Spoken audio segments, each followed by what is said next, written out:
Hello, it's Jennifer. Today is March 13th, a Tuesday. I had originally made a big long tomato video last week, only to find out that my video camera on my phone was broken and was causing this really weird artifact where the pixels would look like they were squeezing and and extending. It was really weird. Anyhow, it led to a big long battle with the phone and several visits to the Apple store. So anyhow, for right now I've got a stopgap and I'll be getting a new phone in a couple of weeks. Anyhow, instead of going through all the tomatoes in my yard this go around, I'm going to focus on one type of tomato, and that is the less sweet Japanese. And this so far is my favorite tomato. In the past 2 years that I've grown it, I've had a difficult time getting any kind of real production out of these plants. And the first time I grew them, I got 2 tomatoes. Last year I grew them and maybe got a dozen off of several plants. But this year I'm making a real effort to try to get these plants to be healthier and more productive. And so far, whatever I'm doing, which I'm not sure what I'm doing, seems to be working. So these are 2 examples of the plant. I have 8 of them growing in my yard. Some of them are doing better than others, but these 2 are pretty representative of what I've got in my yard. So some of the features that you'll notice about the less sweet Japanese is that they have this drooping appearance. So they kind of look like they'd fit in at the Haunted Mansion or something, because they're just droopy and sad looking. In the years that I've grown them before, they were spindly, but this year the stalks are quite fat, and these tomatoes here are sweating, and they're very fragrant. So far the plants are very healthy, and they appear to be doing well, and also they've got lots of healthy suckers. And I'm actually going to prune some of the suckers off, like this bottom one here, just to help manage the plant, the size, and not have it just become a disaster and a breeding ground for mildew, fungus, and whatnot. So basically, another characteristic of this plant is once they get about maybe 18 inches to 2 feet tall, is that they split. And how they do this is that the main stem just kind of curves over like this, and then this big, huge sucker that's bigger than all the other suckers on the plant so far comes out and forms a Y. So I see this on most of my plants. This one's starting to do it. This time the plants seem to have flowers on them, and the flower clusters have looks like 5 potential tomatoes on them each, and that seems to be uniform across the plants. So you'll get flower clusters, and at least mine are having 5 flowers per cluster. So anyhow, the tomatoes on these plants basically look like Roma tomatoes. They're long and they taper down at the end. They're a red tomato, and they are very sweet. So they're great on salads, they're great just snacking alone, they're great with salt, and they're also make good sauce if you mix it with a tomato that's got some acid in it. So you need to balance the sweetness, or else you'll end up with a very, very sweet sauce. But I like these a lot, and I hope this year I can manage to grow quite a few of them. And here are some other less sweet Japanese in my yard. Again, these were all planted January 1st, so that's when I planted them from seed. They went into the ground outside transplanted at the beginning of February, I think like February 2nd or 3rd.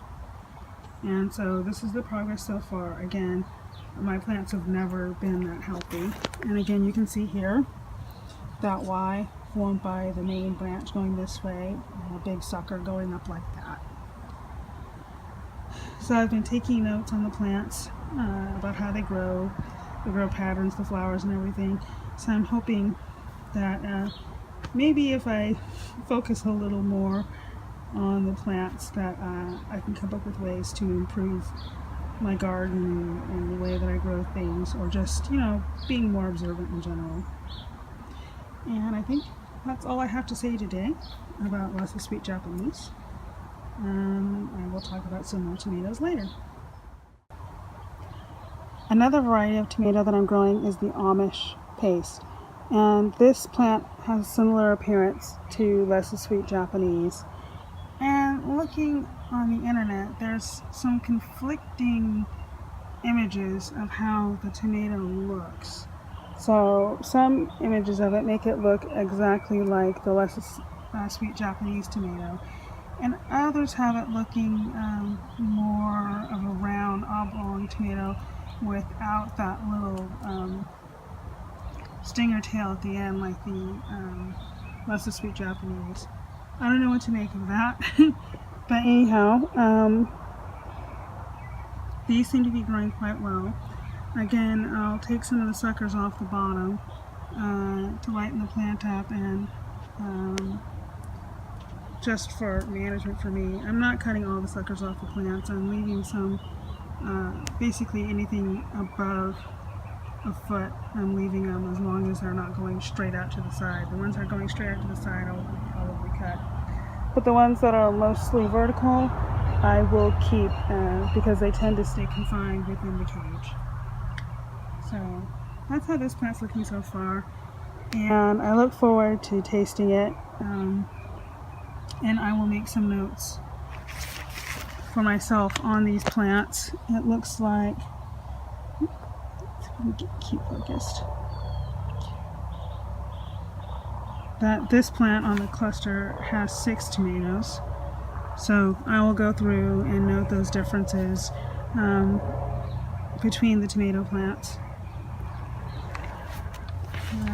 We'll see how this goes.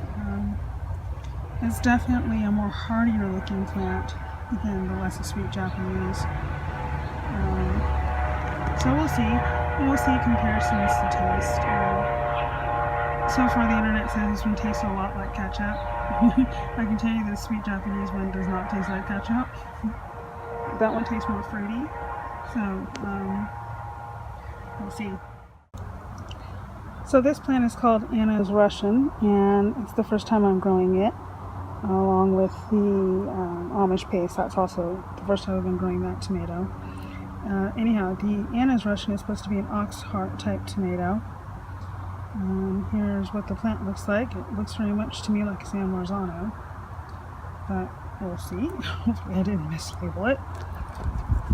Anyhow, so far it's compact looking compared to the other tomatoes that I've gone over today. It's got lots of strong suckers. I'll probably take off those bottom suckers. And the flower clusters have about 7 to 8 flowers on them so far. So we'll see how this one goes. But I like the way this plant looks. I like the compact looking tomatoes. This Anna's Russian in the adjacent bed got beat up pretty badly during the hailstorm a couple weeks ago. You can see all the damage, left scars, knocked holes in some of my plants. Hopefully it won't hail again. But it looks like the tomatoes overall are bouncing back. But this one here is not as compact or as bushy as the other plant. Hopefully these are the same plants. Oh, I always get surprised with the tomatoes. Anyhow, so I'm going through and pruning off the bottom suckers right now. So this is a Cherokee tomato plant. This is the second year I've grown this. The stem here is very stout, and surprisingly there's very little development. Let's see if I can get down here on the suckers. I don't know what's going on, but then when I get to the top, there's this mess up here of leaves, suckers, and it just looks like the main branch discontinues. And there are some little flower clusters up here, which are all grouped together, which is going to end up with one weird looking tomato. My instinct is to top this and let one of the side shoots become the main stem, because I don't think this is right. So I'm going to do just that. And there you go. I cut the top off. Hopefully these little guys here will take over growing the plant. I don't know what was going on with the top of that plant. Perhaps the cold weather snap triggered it to do something weird. I don't know.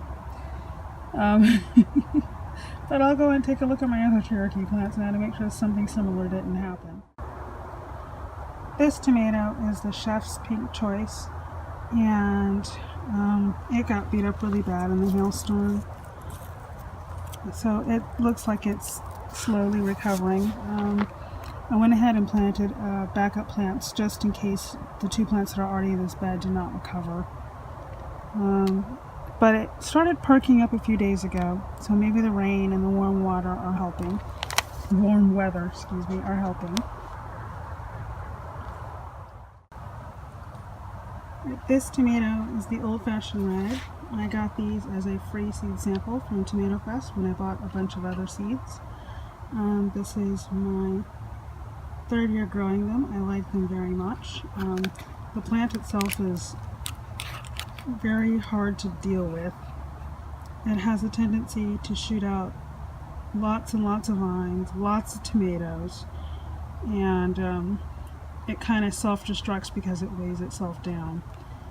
And also these tomatoes seem to be a favorite of the yard critters, of birds and whatever critters crawl on the ground. I guess rats. We have rats, possums, skunks, and raccoons here.